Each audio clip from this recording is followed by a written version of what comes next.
Selamat datang di podcast Rumah Aman. Pada episode ke-17 ini kita akan membahas topik yang sangat penting dan mendesak serta menarik untuk dibahas, yaitu tindak pidana perdagangan orang atau yang biasa kita sebut TPPO.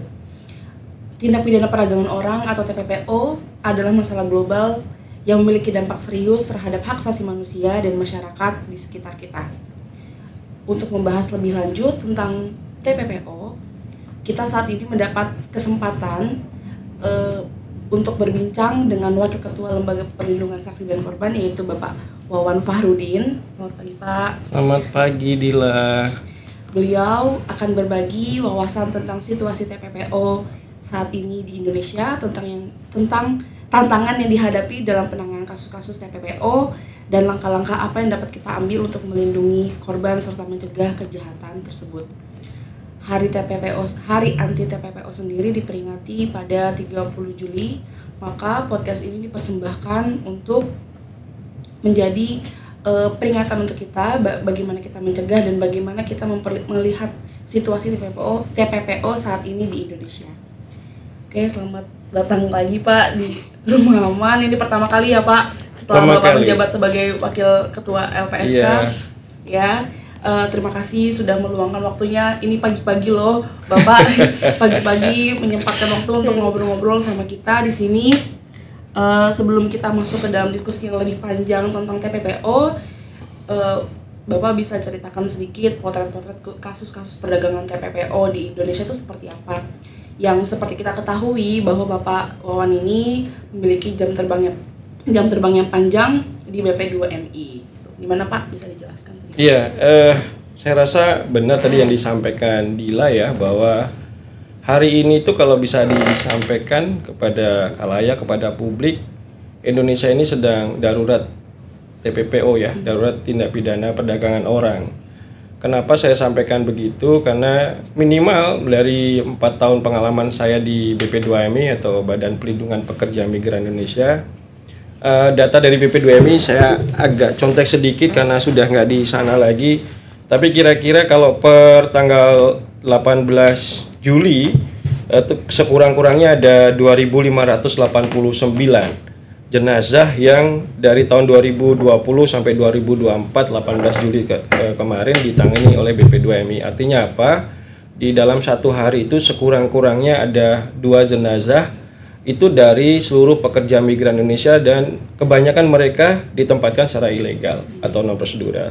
Selain itu juga dari data BP2MI lagi ada 3.643 pekerja migran yang datang dari luar negeri dalam kondisi sakit gitu. Jadi kalau kita hitung rata-rata kira-kira ada 4 orang pekerja migran yang sakit dalam tiap hari yang ditangani oleh BP2MI gitu ya.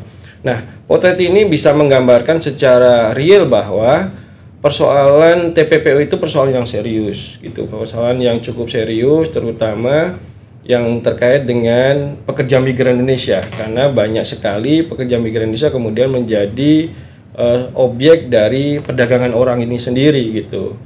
Dan perlu disampaikan juga ke Dila, ke publik juga bahwa dalam amatan saya dalam 4 tahun terakhir ini TPPO itu tidak pernah berdiri sendiri.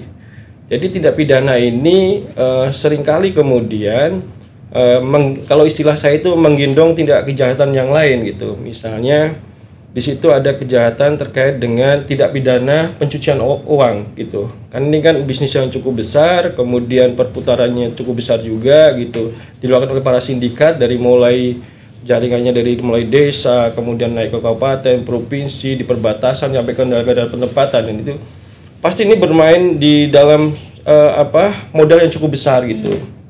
Nah, oleh karena itu seringkali kemudian TPPO ini dikaitkan dengan tindak pidana pencucian uang gitu. Belum lagi ada tindak pidana yang seringkali digendong oleh TPPO ini juga tindak pidana kekerasan seksual. Kenapa? Karena korban dari TPPO ini, terutama yang dialami oleh pekerja migran Indonesia ini, kebanyakan kaum perempuan yang biasanya mereka dikirimkan secara ilegal ke Timur Tengah, ke Erbil Irak, ke Suriah gitu ya, negara-negara yang secara perjanjian mereka tidak memiliki perjanjian kerjasama dengan Indonesia. kemudian negara-negara ini dalam kondisi konflik, nah mereka lah dikirimkan ke sana untuk menjadi tenaga kerja luar negeri gitu. Kira-kira itu potret sederhana ya kalau kita bisa memahami TPPO khususnya yang dialami oleh pekerja migran Indonesia yang selama ini saya tangani. Gitu kira-kira Mbak Dila. Nah, dari pengalaman Bapak di BP2MI sebelumnya dalam menangani TPPO, hal apa saja nih yang Bapak akan kembangkan di LPSK dalam memperkuat perlindungan saksi dan korban tindak pidana perdagangan orang? Ya, dari pengalaman saya yang masih, kalau dalam bahasa saya ini Dila masih seumur benih jagung ya, artinya masih paling 2 bulan lebih sedikit lah saya di LPSK ini. Tapi pengalaman beberapa kali atau beberapa minggu, dalam 1 minggu kan kita 2 kali SMPL ya, sidang mahkamah pimpinan LPSK itu, saya mencatat bahwa TPPO ini termasuk tindak pidana yang cukup besar. Saya mencatat selain tindak pidana pencucian uang, itu pun di tahun kemarin ya, karena ada fenomena robot trading, kemudian investasi bodong itu.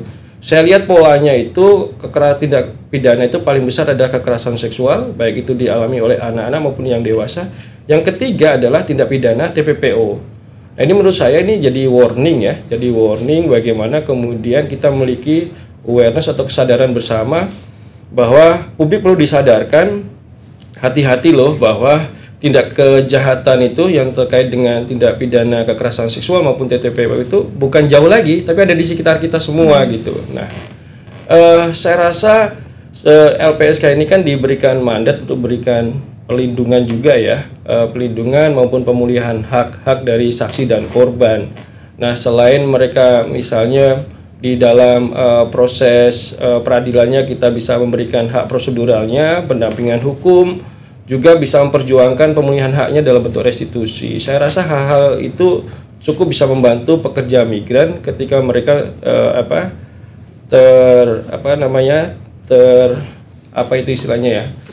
terjebak di dalam tindak pidana TPPO ya. Saya rasa gitu. Oke. Dari balik lagi nih Pak. Oke. Menarik ke belakang lagi dari pengalaman Bapak menangani perdagangan orang ini, apa kasus TPPO yang menonjol yang pernah Bapak tangani dan bagaimana penanganannya? Iya, TPPO ini sangat luas ya. Saya mau bicara TPPO dalam konteks pekerja migran tentu ya. Yang paling menarik itu waktu itu mungkin teman-teman juga di LPSK nangani juga ya. Itu ada kapal Longxing yang dari Cina ya. Kalau saya nggak salah ingat itu tahun 2020 gitu ya. Saya pertama kali di BP2MI. Nah, waktu itu kemudian BP2MI diundang oleh Komisi 9 sebagai mitra kerja. Saya ingat betul itu masih puasa dan dini hari, kemudian kejadian itu bikin heboh, kemudian ada satu koran nasional yang memberitakan itu gitu. Bahkan itu mungkin awal-awal saya membantu kepala badan sebagai staf khusus di situ ya. Kami ditanya oleh salah satu DPR bagaimana penanganan BP2MI terkait dengan peristiwa musibah kapal Longxing yang itu. Itu hampir ya karena kita masih baru ya, saya masih baru, kemudian kepala badan Pak Beni itu juga masih baru gitu ya. Bahkan terminologi dilarung pun beliau belum paham waktu itu ya, belum paham. Ada kejadian ABK kita dalam tanda kutip dibuang di laut gitu, di kapal Longxing. Kapal Longxing ini kapal Cina, ABK ini sebetulnya ABK laut lepas ya. Sebetulnya ABK ini dia lulusan SMP, dia ada dari, kalau provinsinya di Sulawesi Selatan, saya kurang lupa saya di daerahnya, kabupatennya apa ya gitu ya. Tapi catatan saya adalah ketika peristiwa itu kemudian saya minta data dari BP2MI, coba dirilis datanya. Anak ini lulusan SMP, kemudian secara data itu didaftarkan sebagai kapal yang bekerja, ABK yang bekerja di teritori. Nah, teritori itu biasanya relatif lebih bagus ya, dari sisi benefitnya bagus, terus kemudian salary-nya bagus gitu ya. Beda dengan kapal-kapal yang di laut lepas. Nah, yang jadi problem adalah waktu itu didaftarkannya itu sebagai ABK kapal teritori, anak lulusan SMP, kemudian skemanya skema mandiri. Nah, skema mandiri itu sebenarnya skema profesional Dila. Itu dimungkinkan apabila kita itu bekerja ke luar negeri, kemudian kita berkorespondensi, kita memiliki kemampuan bahasa yang cukup baik, kemampuan soft skill yang cukup baik gitu ya. Tapi bayangin ini anak SMP, kemudian dia kerja di teritori, tiba-tiba dipindahkan ke kapal laut lepas di Longjing itu. Itu berapa banyak Pak anak-anak? Saya kurang tahu persis ya, tapi itu cukup fenomenal waktu itu ya. Karena ini Longjing itu banyak sebetulnya, Longjing 1, 2, saya lupa itunya. Ini BUMN cukup besar di Cina. Itu sangat fenomenal. Yang kejadian waktu itu satu yang dilarung di laut lepas itu. ABK ini cukup menyedihkan sebetulnya. Jadi pengalaman itulah yang kemudian cukup membekas di saya ya. Bagaimana kemudian negara mesti harus hadir memberikan perlindungan gitu ya, terutama kepada warga negaranya yang bekerja di yang jauh dari tanah airnya gitu ya, entah itu bekerja di darat atau kita sebutnya sebagai pekerja migran land base gitu, ataupun mereka yang bekerja di lautan gitu yang kita sebut sebagai PMI atau pekerja migran yang sea base gitu. Itu pengalaman saya, Dila. Kamu jangan nangis bukannya. Tapi memang mengharukan sih ya, karena kita bergelut dengan persoalan pekerja migran ini, saya rasa juga hampir sama yang saya tangani di LPSK hari ini. Gitu. Oke. Kita fokus sekarang Pak ke topoksi Bapak sebagai wakil ketua LPSK nih Pak. Jumlah permohonan TPPO ke LPSK pada 2023 ini kan mengalami kenaikan menjadi 831 permohonan dari tahun-tahun sebelumnya sebanyak 150 ya, permohonan. Betul ya, berarti saya ya, berarti memang betul banyak ya. Oke. Peningkatannya tajam cukup banget, ya. Sangat meroket gitu kan. Terus sebagai wakil ketua LPSK bidang penelahaan permohonan, bagaimana Bapak Wawan melihat permohonan-permohonan yang masuk ke LPSK dalam perkara TPPO? Saya boleh minum kopi dulu nggak? Boleh Pak. Kopi dulu ya. Pertanyaan kamu berat-berat soalnya. Apa ya, soal permohonan ya, soal penelahan permohonan ya. Jadi kan saya juga penanggung jawab BPP ya, di Biro Penelahan Permohonan. Bang betul bahwa TPP ini cukup banyak, cukup beragam. Saya juga coba beberapa kali saya amati, seringkali ini TPPO yang kemudian dilakukan pencegahan oleh kepolisian, oleh BP2MI atau aparat penegak hukum yang lainnya, baik itu mereka dicegah di bandara ataupun dicegah di perbatasan. Tapi prinsipnya adalah saya lihat beberapa kali case itu mereka dibawa ke daerah-daerah konflik. Terakhir itu yang kemarin saya datangi itu ada pekerja migran yang mereka dijanjikan untuk bekerja di Erbil, Irak gitu. Tapi mereka transit di Turki, 2 bulan dia di sana, kemudian mereka melarikan diri, kemudian ditangani oleh KBRI dan bisa dipulangkan gitu dah. Kemudian kita dampingi proses hukumnya, kemudian kita ajukan juga restitusi sebagai hak-hak untuk pemulihannya gitu. Saya rasa itu ya kalau kita lihatin. Tapi memang yang tadi sampaikan di awal ke Dila bahwa hari ini kalau kita boleh sampaikan adalah sebetulnya Indonesia darurat TPPO gitu. Nah inilah yang harus kita sering gaungkan ke publik ya. Kita harus sampaikan berkali-kali ke publik agar ada penyadaran bahwa ini tidak pidana cukup serius. TPPO ini organized crime, gak bisa ditangani secara biasa gitu ya. Harus dengan upaya-upaya yang sangat luar biasa. Yang seringkali itu kemudian sayangnya yang dijerat itu adalah pelaku lapangannya. Belum kemudian kita bisa menjerat mastermind-nya atau otak pelakunya gitu. Kalau memang itu bisa kita lakukan, sebetulnya lambat laun kita bisa mengikis persoalan TPPO ini. Saya sering sampaikan bahwa yang lebih penting adalah 2 hal menurut saya ya. Yang pertama adalah bagaimana membuat efek jera dari para pelaku ini. Yang kedua adalah bagaimana kemudian ada upaya hukum yang bisa digunakan untuk dalam tanda kutip memiskinkan mereka. Jadi memotong rantai kejahatan mereka dengan melakukan pemiskinan dan membuat efek jera pada mereka itu gitu.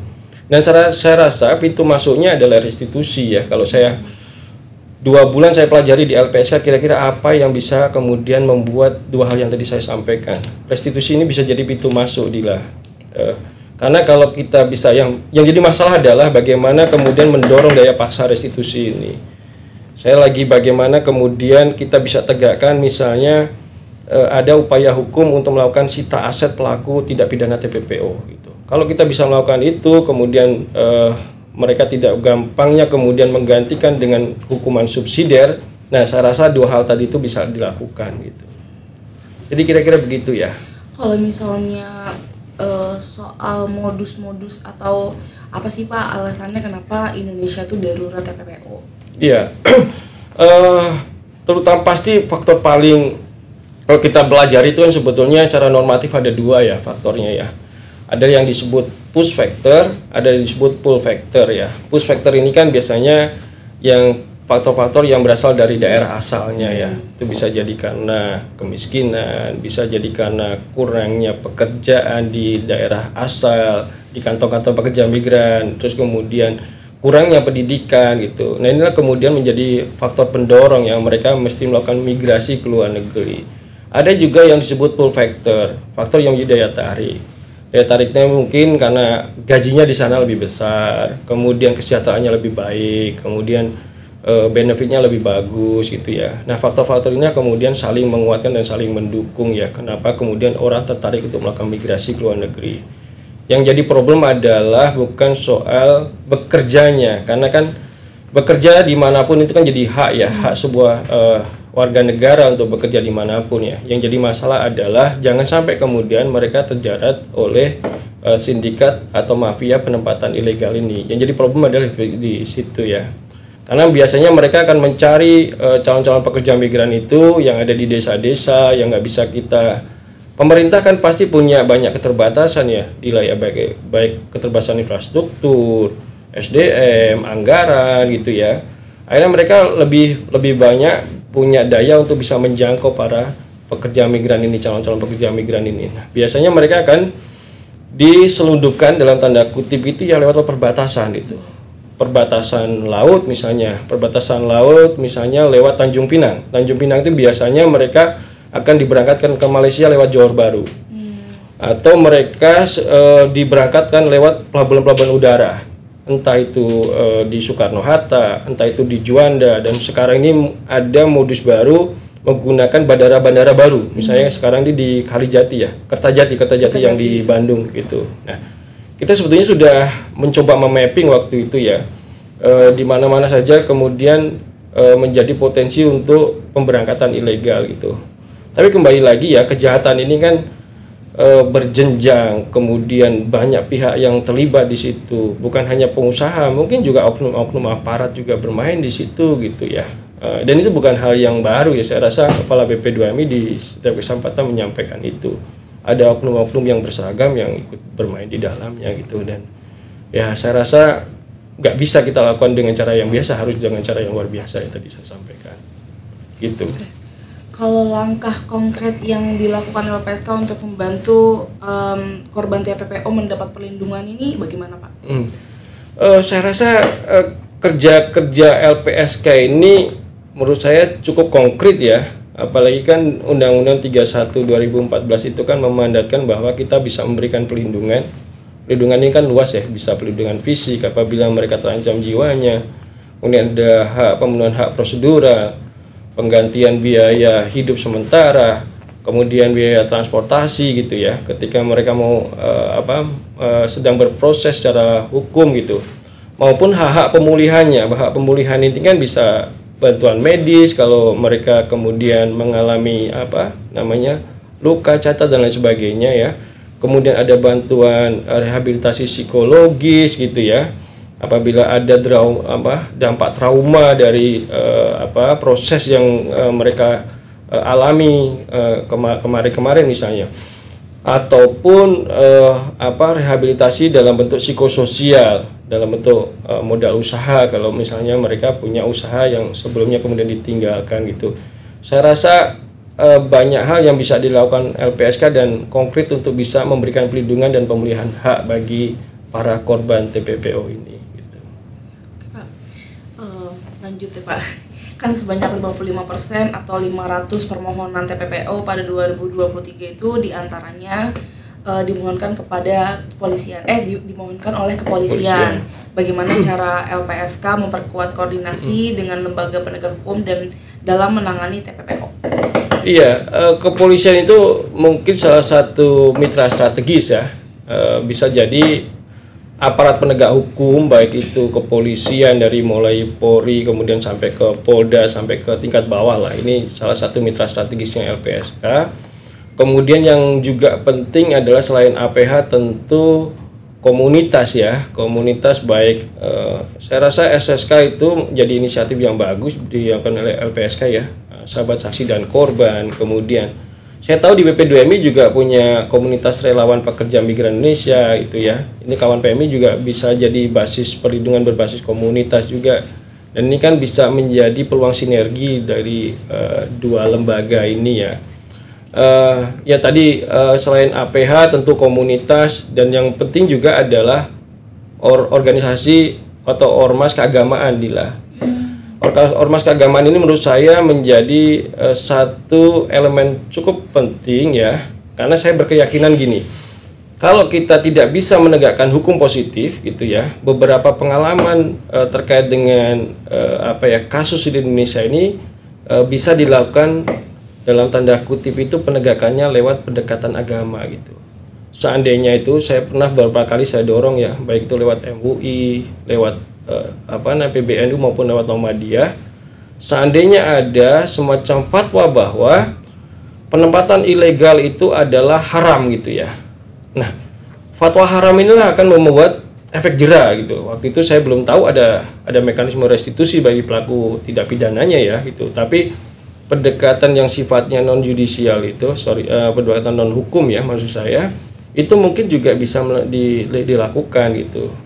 Dan menurut saya kalau misalnya ada fatwa penempatan ilegal itu haram gitu, mungkin orang akan takut gitu.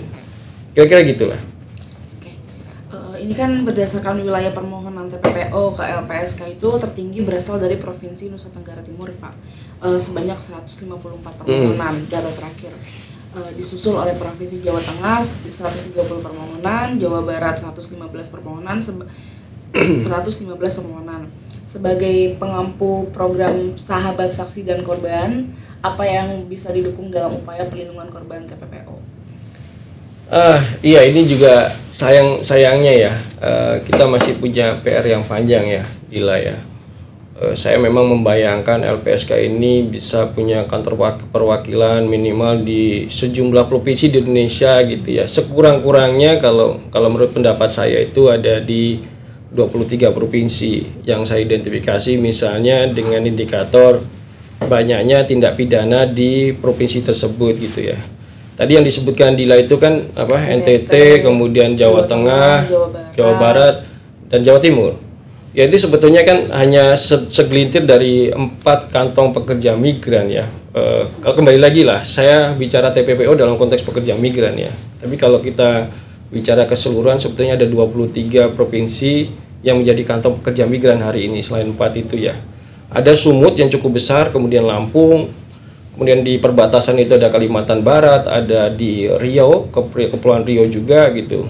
Saya rasa ada 23 lah yang bisa berpotensi sebagai kantong pekerja migran, dan di situ berpotensi sebagai basis tindak pidana perdagangan orang gitu.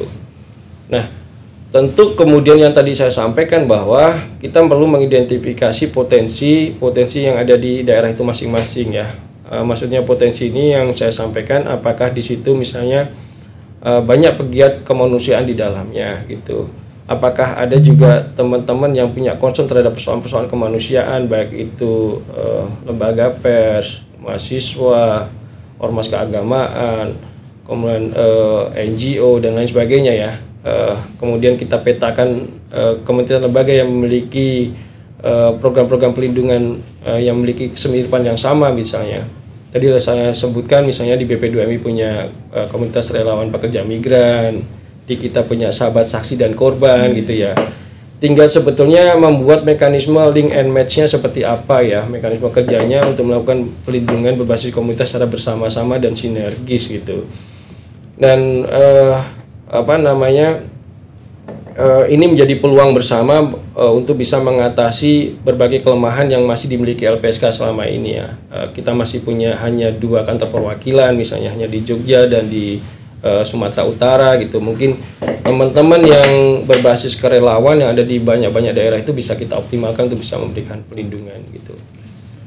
Saya gitu. Pak, ini kan berdasarkan hasil riset saya ya. Kalau salah koreksi ya Pak. Ini kan kalau Komnas HAM itu sudah memasang ibaratnya membuat status darurat TPPO di NTT. Memang situasi TPPO di NTT itu bagaimana sih Pak, dan kenapa di sana itu sangat darurat TPPO? Dan sektor apa saja yang ibaratnya disebar oleh pelaku-pelaku kejahatan ini, misalnya ABK atau sektor FNB atau apa? Iya. Kalau memahami NTT ini kan ada ada hal yang menarik menurut saya ya. NTT ini selain hari ini dikenal sebagai pusat kantong pekerja migran, mereka itu sudah lama melakukan migrasi sebetulnya. Ada migrasi kultural mereka itu sebetulnya.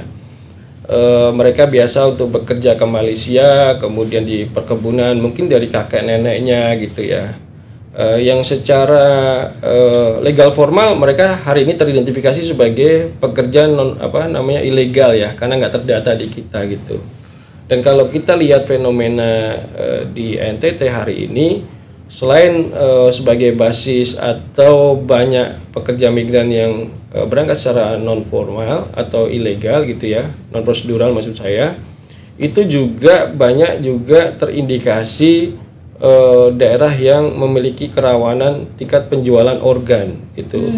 Jadi organ tubuhnya itu ginjal terutama itu seringkali kalau kita lihatin fenomena pemulangan jenazah di NTT itu hampir dalam tanda kutip fenomena yang sudah jadi keseharian di sana itu. Mungkin teman-teman di BP2M itu udah biasa menangani 1 hari 2 jenazah gitu ya. 2 peti mati gitu ya, dan itu biasanya mostly dari Malaysia lah ya gitu. Dan kalau misalnya di situ juga seringkali kemudian organnya itu udah nggak utuh lagi gitu, dan itu bukan sebuah kabar bohong ya, itu memang kabar betul ya gitu.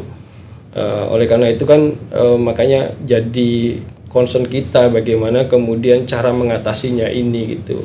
Selain kemudian mendorong melakukan edukasi yang lebih masif gitu ya, melakukan penyadaran bagi mereka pentingnya bekerja secara prosedural, kemudian menguatkan edukasi di tingkat tadi kan di sana untungnya itu kan ormas keagamanya cukup bagus ya, teman-teman di ormas yang di Katolik ini kan cukup bagus itunya, kerja-kerja kemanusiaannya gitu, dan itu sangat cukup membantu di waktu itu di BP2MI sih waktu itu gitu. Itu sih Dila ini ya. Kalau misalnya dari Malaysia berarti banyak dari pekerja rumah tangga ya Pak? Ada yang rumah tangga, perkebunan paling banyak mereka. Perkebunan dan rumah tangga. Negaranya ya. Malaysia. Malaysia. Kalau NTT pasti Malaysia. Karena dekat ya Pak. Karena dekat. Dan mereka punya tadi itu migrasi kultural yang cukup lama mereka. Gitu. Sekarang selain di SSK Bapak kan juga jadi pengampu di bidang hubungan masyarakat ya Pak. Untuk di bidang humas sendiri yang perlu dikembangkan LPSK dalam kaitannya dengan penanganan kasus tindak pidana perdagangan orang itu apa aja ya Pak?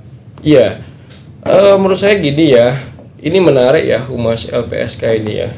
Di satu sisi kita lembaga yang mesti harus mengedepankan pelindungan terhadap saksi maupun korban. Artinya keamanan para terlindung ini menjadi satu hal yang penting bagi LPSK. Tapi di satu sisi yang lain juga kita memiliki PR cukup panjang ya, terutama bagaimana memperkenalkan LPSK ini lebih masif pada publik gitu. Ini kan PR ya, ini PR kita semua. Kalau kita lihat dari usianya yang mungkin sekarang 16 tahun ya, dari 2008 lah ya. Ini kan cukup muda tapi juga nggak muda-muda amat gitu ya. Artinya dari sisi keterkenalan di publik ini juga mesti harus kita dorong lebih masif gitu. Saya sering sampaikan bahwa LPSK ini mendapat berkah dalam tanda kutip gitu ya, karena adanya kasus-kasus besar. Tapi kan menurut strategi kehumasan ini menurut saya bukan hal yang cukup tepat ya. Artinya kita mesti harus punya PR banyak bagaimana memperkenalkan LPSK ini lebih baik, lebih masif pada publik itu. Emang nanti kembali pada problem yang klasikalnya ya. Dengan dikenalnya LPSK seperti hari ini, mungkin kalau data 2023 kan ada sekitar berapa ya? 7.645-an ya permohonan yang masuk LPSK. Dan kalau misalnya LPSK jauh lebih dikenal oleh publik, saya rasa 2 atau 3 kali lipat dari itu pasti permohonan akan masuk ke kita. Nah ini artinya kita butuh sumber daya yang jauh lebih banyak, butuh anggaran yang jauh lebih besar, infrastruktur yang jauh lebih siap gitulah. Nah ini kan problem-problem ikutan ya, problem-problem yang nanti bakal mengikuti kalau LPSK ini lebih banyak dikenal oleh publik ya. Saya rasa memang menurut saya Humas ini menjadi jantung ya. Humas menjadi jantung bagaimana mengedepankan kerja-kerja LPSK supaya lebih banyak dikenal oleh publik itu. Dan saya rasa memang salah satu mediumnya ya hari ini podcast hari ini nih supaya kita bisa lebih dikenal oleh publik gitu. Mungkin media-media yang lain bisa kita optimalkan gitu. Ini Pak, lanjut ya. Lanjut. Tapi saya boleh minum lagi ya? Boleh Pak. Kamu sambil nanya aja juga apa-apa. Minggu lalu kan Bapak ini ya pergi ke NTB untuk mengurusi kasus TPPO. Nah, bisa Bapak ceritakan sedikit situasi TPPO yang sedang ditangani LPSK di sana? Sama sebetulnya ya. Kemarin juga saya koordinasi dengan beberapa aparat penegak hukum, ketemu dengan Kapolres Lombok Tengah, Lombok Timur, Lombok Barat gitu, ketemu dengan para terlindung juga gitu. Saya sampaikan saya ajak juga kepala BP3MI NTB ya. Pesan saya dengan nada bercanda gitu ya kepada para terlindung atau korban TPPO ini, kalau ketemu saya sebisa mungkin hanya sekali aja gitu. Kalau ketemu sama kepala BP3MI harus sering kali gitu. Artinya apa? Supaya mereka itu bekerja secara prosedural gitu kan. Prosedural berarti kan ketemu sama kepala BP3 ya, kepala BP3MI. Nah, kalau ketemu saya berarti ini urusannya mereka terjerat lagi dengan persoalan TPPO gitu. Dengan serupa gitu kan. Makanya saya bilang ibu-ibu kalau mau bekerja silakan aja. Kalau ibu bekerja di luar negeri, sebetulnya negara diuntungkan. Kenapa negara diuntungkan? Karena ada devisa yang masuk lewat dari gaji yang ibu kirimkan lewat ke keluarga gitu. Dan itu cukup banyak membantu pemerintah untuk bisa mendorong pembangunan. Nah, tapi gitu ya, saya bilang tapi kalau bekerja ke luar negeri juga harus yang prosedural gitu, harus memenuhi ketentuan yang ada diberlakukan oleh pemerintah. Supaya apa? Kalau ada apa-apa di luar negeri, negara bisa turun tangan. Kita bisa mantau ibu bekerja di mana, gajinya berapa, kemudian haknya sudah dipenuhi apa tidak gitu. Kalau tidak, bagaimana kan kemudian negara bisa memantau dan melakukan tanggung jawabnya untuk bisa memberikan perlindungan gitu. Ya saya rasa itu ya kemarin saya bagian dari saya turun biasanya selain memberikan edukasi, koordinasi dengan Pak aparat penegak hukum gitu ya, dan bisa membangun atau menguatkan jaringan yang sudah ada yang baik itu yang saya pernah bina di BP2MI maupun LPSK hari ini. Saya rasa gitu Dila. Itu kasusnya berarti ini Pak, pekerja rumah tangga? Pekerja rumah tangga, mereka ada yang pergi ke Irak, ada yang pergi ke Timur Tengah, ada yang pergi ke Malaysia. Ada 3 waktu itu korbannya, dan yang sebetulnya lebih miris itu ada 1 yang korbannya itu untuk menulis pun mereka masih dieja gitu ya. Ya sebetulnya itulah profil kita hari ini ya, cukup memiriskan sebetulnya bagaimana gampangnya mereka bisa terjebak sindikat itu. Berkaitan dengan itu nih Pak, sejumlah modus TPPO kan seperti penipuan pekerjaan, pemalsuan dokumen, penjeratan hutang, permintaan uang dan lain-lain. Nah, bagaimana biasanya untuk eksploitasi ini, bentuk eksploitasinya apa saja yang kerap dialami para korban TPPO? Iya, seringkali kan gini Dila ya. Seringkali itu kan mereka ini karena itikadnya itu mereka ingin bekerja. Mungkin juga pemahaman mereka terkait dengan mana yang prosedural, mana yang non prosedural. Mereka juga mungkin punya keterbatasan pengetahuan soal itu ya. Sehingga seringkali itu mereka misalnya beranggapan bahwa ketika sudah punya paspor, ya itu sudah resmi, sudah prosedural gitu ya. Nah kembali lagi persoalannya nanti adalah soal edukasi ya ke depan, bagaimana kemudian kita bisa melakukan sosialisasi yang lebih masif, edukasi yang lebih progresif gitu ya. Dan seringkali kemudian mereka tidak merasa sebagai korban, jadi juga problem gitu. Karena mereka itu pengen bekerja, kemudian mereka nggak merasa jadi korban, sehingga ketika kita tangani, nah inilah mereka nggak seringkali bilang, Pak saya hanya pengen bekerja Pak gitu kan. Saya juga nggak tahu, pokoknya saya pengen keluar negeri gitu. Dulu ada yang pernah saya punya pengalaman yang menurut saya cukup ironis ya. Saya nanganin deportasi waktu itu, deportasi Malaysia, ada charter pesawat ya. Saya ditelepon sama Duta Besar Indonesia di sana, Pak Hermono. Saya ditelepon, Mas tolong dibantu itu warga kita gitu. Mereka dideportasi dari Malaysia. Dari depot-depot itu ya, depo-depo imigrasi itu, dan mereka tuh hanya hanya bawa baju yang melekat di badan, bahkan alas kaki pun nggak ada gitu loh. Jadi Pak Dubes itu nelfon saya meminta untuk dibelikan alas kaki gitu loh, gimana pun mereka warga negara kita Mas gitu kan. Ya hal itu yang bikin saya tersentuh ya. Ini mereka udah kerja mungkin sudah bertahun di sana, jangankan bawa sesuatu ya, bawa alas kaki aja enggak gitu. Nah itulah mungkin potretnya ya, Dila, kalau kita bicara soal pekerja migran ya, tentang yang terkait dengan selain modus-modus tadi itu yang Dila sampaikan itu. Kalau perkembangan saat ini kan TPPO juga memanfaatkan teknologi dan informasi seperti modus-modus online scam untuk menjadi sarana perekrutan. Nah, biasanya pelaku menggunakan iklan atau tawaran pekerjaan di beberapa platform media sosial. Betul. Menurut Bapak, saat ini jenis modus TPPO berkembang seperti apa sih? Iya, betul ya. Ini kan fenomena yang menurut saya cukup ironis juga ya. Terakhir itu kita itu nangani fenomena judi online yang ada di Myanmar, kemudian Vietnam, Laos gitu ya. Yang menarik adalah yang terjerat di korban tidak pidana perdagangan orang ini bukan lagi hanya yang, mohon maaf ya, kalau dulu kan lulusan SD, SMP gitu. Sekarang ini nggak jarang loh, mereka itu lulusan perguruan tinggi, ada S1, S2 gitu ya, yang mereka terjerat TPPO judi online sampai ke luar negeri yang tadi saya sampaikan, ada di Vietnam, Myanmar, Laos gitu ya. Kenapa? Makau gitu ya. Makau juga gitu, tapi Makau kayaknya nggak terlalu banyak ya. Kalau itu memang Makau itu lebih sekarang di manufaktur sama pekerja rumah tangga masih banyak. Tapi yang tiga negara itu sebetulnya itu kan ada 3 kriteria ya negara itu yang bisa menjadi tujuan negara penempatan. Pertama adalah negara itu memiliki kerjasama penempatan dengan pemerintah Indonesia. Yang kedua, negara itu memiliki undang-undang perlindungan bagi tenaga kerja asing. Terus yang ketiga, mereka memiliki jaminan sosial bagi tenaga kerja asing gitu. 3 inilah sebetulnya kriteria di mana negara itu boleh dijadikan destinasi atau tujuan negara penempatan gitu.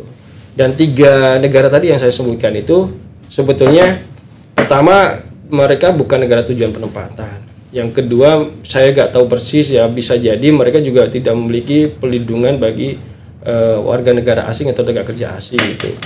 Nah hal ini yang sebetulnya jadi atensi kita bersama ya, bahwa fenomena TPPO ini sudah berkembang, kemudian memanfaatkan teknologi baik itu sosial media maupun teknologi yang lain ya, platform yang lain, jadi bisa jadi lewat Facebook, IG dan lain sebagainya lah gitu.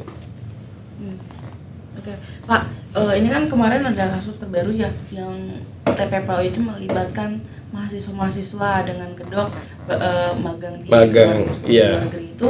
Memang perkembangan TPPO ini udah merambah kemana-mana ya Pak, berarti sangat mengkhawatirkan sekali, bahkan ibaratnya di lini masa, kelompok masa yang berpendidikan aja tuh itu sangat mudah dijangkau gitu. Iya. Emang fenomena magang ini juga ini sebenarnya bukan fenomena baru ya, dulu Jepang melakukan hal yang sama sebetulnya. Jadi sebetulnya konteksnya adalah mereka itu dalam tanda kutip pengen mencari tenaga kerja murah sebetulnya. Nah, biasanya modusnya lewat magang dulu gitu. Nah, yang kemarin yang kasus terakhir itu yang Ferienjob yang di Jerman itu. Ini kan cukup fenomenal ya, karena ada ribuan orang yang kemudian direkrut gitu.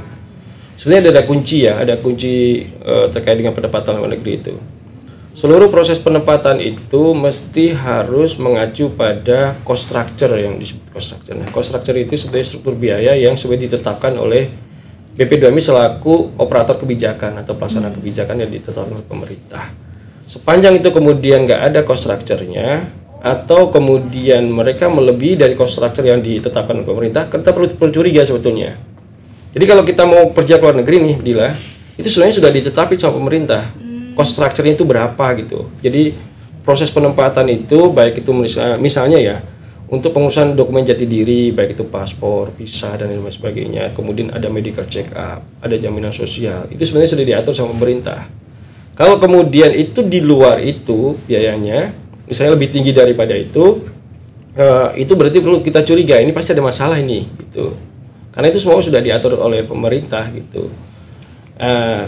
Saya rasa fenomena yang di Jerman ini juga sama gitu ya. Mereka sebetulnya mau mencari tenaga kerja murah dan itu mencari di Indonesia, dan sayangnya banyak kemudian perguruan tinggi yang ikut terjebak di dalamnya ya, melakukan rekrutmen itu gitu. Saya rasa pemerintah sedang melakukan itu, beberapa permohonan juga kita sedang tangani kemarin ya, dan sedang berproses sekarang. Karena kejahatannya ini kan melibatkan lintas negara ya Pak. Betul. Ini gimana tantangannya dalam upaya penegakan hukum karena kan berkaitan dengan negara lain. Iya, saya rasa kemarin yang pertemuan kepala negara kepala negara ASEAN yang Labuan Bajo itu kan juga sudah ada international call ya terkait dengan kita perlu mengantisipasi terkait dengan TPPO ya, terutama yang menggunakan teknologi tadi yang seperti Dila sampaikan gitu ya, yang organized crime tadi gitu. Dan saya rasa Indonesia kan bagian dari ASEAN, kita melakukan upaya-upaya juga untuk melakukan itu, baik dari upaya untuk dari pencegahan, kemudian penindakan, kemudian kolaborasi gitu ya, baik di tingkat nasional maupun internasional dan di tingkat kawasan gitu.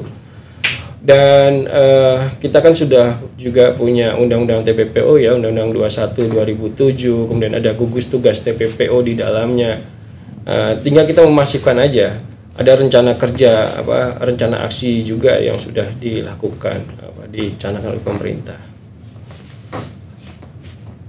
Ini Pak, pada tahun 2023 kan LPSK memberikan perlindungan kepada 508 orang terlindung dalam kasus perkara TPPO. Nah, dengan menjalankan 789 program layanan, tertinggi diberikan kepada restitusi 433 dan pemenuhan hak prosedural 308, disusul bantuan psikososial. Nah, kendalanya nih Pak dalam memberikan perlindungan dan layanan kepada korban tuh bagaimana sih Pak untuk perkara TPPO?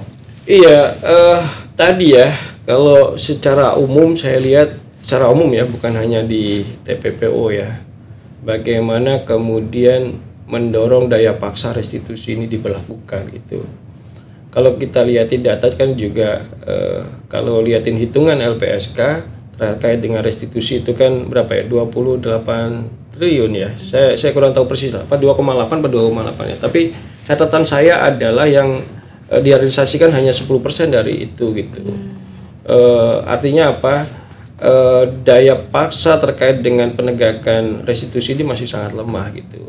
Ini mungkin kaitannya dengan pemahaman dari hakim terkait dengan hak pemulihan korban, ada hak restitusi di dalamnya, ataupun dari kesadaran dari pemohon juga mungkin bisa ya terkait dengan restitusi ini. Saya rasa memang ini PR yang panjang ya, PR yang panjang terkait dengan pemulihan hak dalam bentuk restitusi ini gitu. Itu aja sih catatan umum saya ya. Saya pengen sebetulnya ke depan itu bagaimana kemudian mendorong daya paksa restitusi ini bisa diberlakukan gitu, terutama untuk kejahatan TPPO. Nah, kalau untuk memastikan sendiri bagaimana LPSK memastikan pemulihan restitusi kepada korban TPPO itu bagaimana sih Pak? Kita ini kan kewenangannya hanya dalam hal menghitung dan mengawal proses restitusi ya, Dila ya. Kita bukan institusi yang memutuskan secara berikan kewenangan untuk melakukan pemutusan itu kan tetap di tangannya hakim ya, restitusi itu. Nah, yang jadi masalah itu tadi yang saya sampaikan, seringkali kan restitusi ini kemudian diganti dengan hukuman subsidiar ya, hanya 3 bulan, 6 bulan, yang saya rasa itu jauh dari memberikan rasa keadilan bagi para korban gitu. Ya itu tadi, kalau memang bagaimana kemudian kita bisa nyari celah, misalnya terkait dengan sita aset pelaku gitu, seperti kayak di Undang-Undang TPKS ya, tindak pidana kekerasan seksual gitu. Mungkin ada celah juga di TPPO yang bisa kita lakukan untuk itu gitu. Nah, saat ini kan LPSK tergabung dalam gugus tugas TPPO. Nah, bagaimana LPSK berencana untuk memperkuat perlindungan korban TPPO ini, terutama di daerah-daerah rawan yang tadi Bapak sampaikan? Ya, gugus tugas ini kan kerja bersama-sama ya, kerja bareng antar kementerian lembaga di dalamnya ya. Ada Menteri Menko Polhukam sebagai ketua satu, ada Menko PMK sebagai ketua, dan ketua hariannya Kapolri ya. Sebenarnya saya pengen menceritakan sedikit banyak itu terkait dengan gugus tugas ini ya. Jadi tanggal 30 Mei tahun lalu sebetulnya saya masih di BP2MI dan ada kasus besar di Batam ya waktu itu terkait dengan tindak pidana perdagangan orang. Waktu itu dipanggil sama Presiden ratas gitu ya. Waktu Kepala BP2MI Pak Beni menyampaikan bahwa gugus tugas yang ada di hari ini tuh yang sudah disahkan oleh Presiden sebenarnya kinerjanya mandul, Pak Presiden, mohon maaf nih dengan segala hormat itu. Nah, kenapa? Karena ketua hariannya itu dipimpin oleh Menteri PPA ya, Perempuan dan Pelindungan Anak gitu. PPA ini tidak memiliki kewenangan eksekutorial sampai ke bawah gitu. Nah, ini kan jadi problem ya, gugus tugas selama ini kenapa mandul ya. Nah, kemudian waktu itu disampaikan dan Presiden kemudian memberikan instruksi kepada Kapolri untuk bisa mengambil alih tugas ketua harian dari gugus tugas TPPO. Nah, inilah kemudian kerja-kerja pencegahan dan penanganan TPPO menjadi sangat masif di daerah ya. Kita lihat dari mulai medio Mei waktu gugus tugas itu kemudian diperbaharui ketuanya Kapolri, kemudian sampai ke daerah Polda itu Wakapolda itu sekaligus sebagai ketua harian TPPO yang di daerah gitu. Nanti ada Bareskrim yang menjadi pelaksana di lapangan gitu. Kira-kira begitulah ya. Dan LPSK ini kan sebetulnya instansi yang diberikan kewenangan untuk bekerja di hilir ya, Dila ya.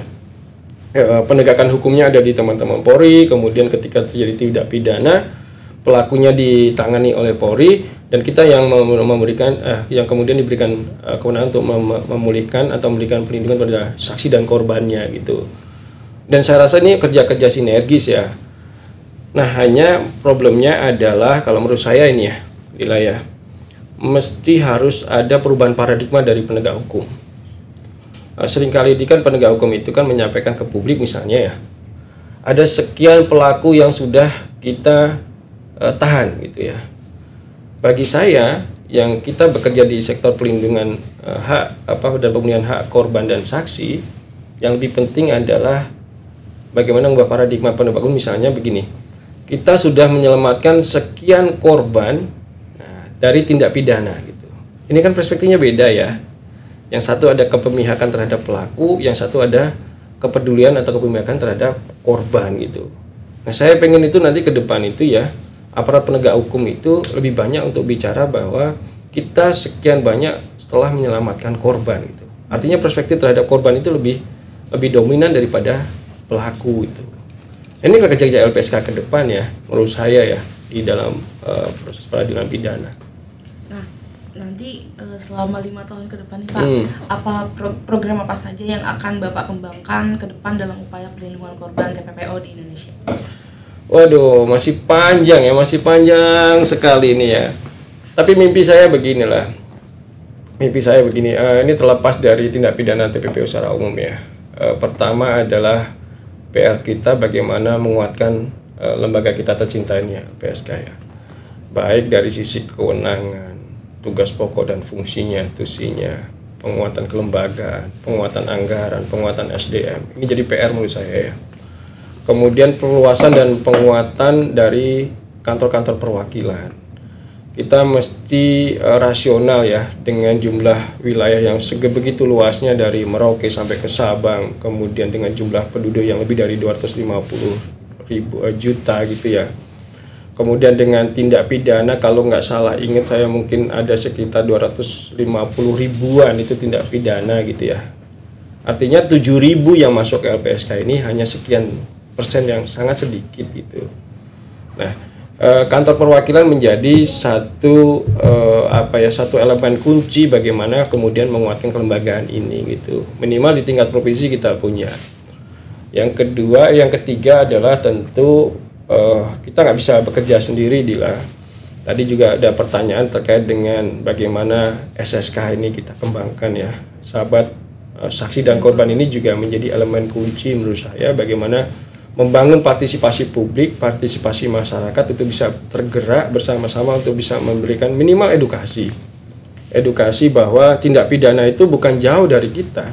Tindak pidana itu ada di sekitar kita gitu ya. Apalagi yang kaitannya dengan kekerasan seksual yang seringkali pelakunya itu mohon maaf orang tua, kakak, saudara kandung, saudara tiri, tetangga dan sebagainya. Artinya kan itu orang di sekitar kita ya, di lingkungan terdekat kita itu.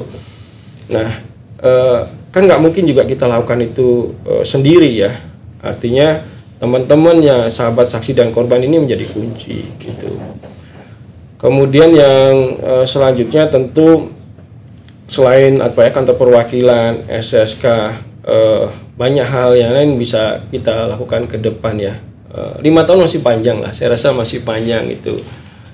Kalau saya lebih concern di persoalan kelembagaan, penguatan kelembagaan, penguatan SDM dan sumber daya kita ya, termasuk anggaran di dalamnya. Saya kira gitu. Terakhir Pak. Terakhir. Bagaimana cara korban TPPO melapor ke LPSK nih Pak? Kita mengedukasi masyarakat untuk mengetahui bagaimana para korban TPPO ini melaporkan ke LPSK. Banyak ya, saya rasa banyak kanalnya ya. Sudah dibuka seluas-luasnya bagi siapapun yang menjadi korban tindak pidana TPPO. Kalau misalnya bisa hadir langsung silakan, kita bisa terbuka ada di teman-teman di Biro Penelahan Permohonan, bisa melalui surat, bisa melalui email, bisa melalui WA, ada kanal WA khusus, nanti juga bisa disampaikan di situ ya, ada kanal WA secara khusus. Terus kemudian bisa sendiri, bisa melalui pendamping gitu. Artinya apa? Semua kanal komunikasi kita buka selebar-lebarnya agar publik itu bisa mudah menjangkau kita gitu. Dengan segala keterbatasan tadi ya. Kalau seandainya kita punya perwakilan banyak, SSK banyak gitu, mungkin juga akan lebih mempermudah kinerja kita ke depan. Gitu ya kira-kira Dila ya. Baik, terima kasih Bapak Wawan. Pagi-pagi yang panjang ya Pak. Iya, dan banyak banget pertanyaannya Dila gitu.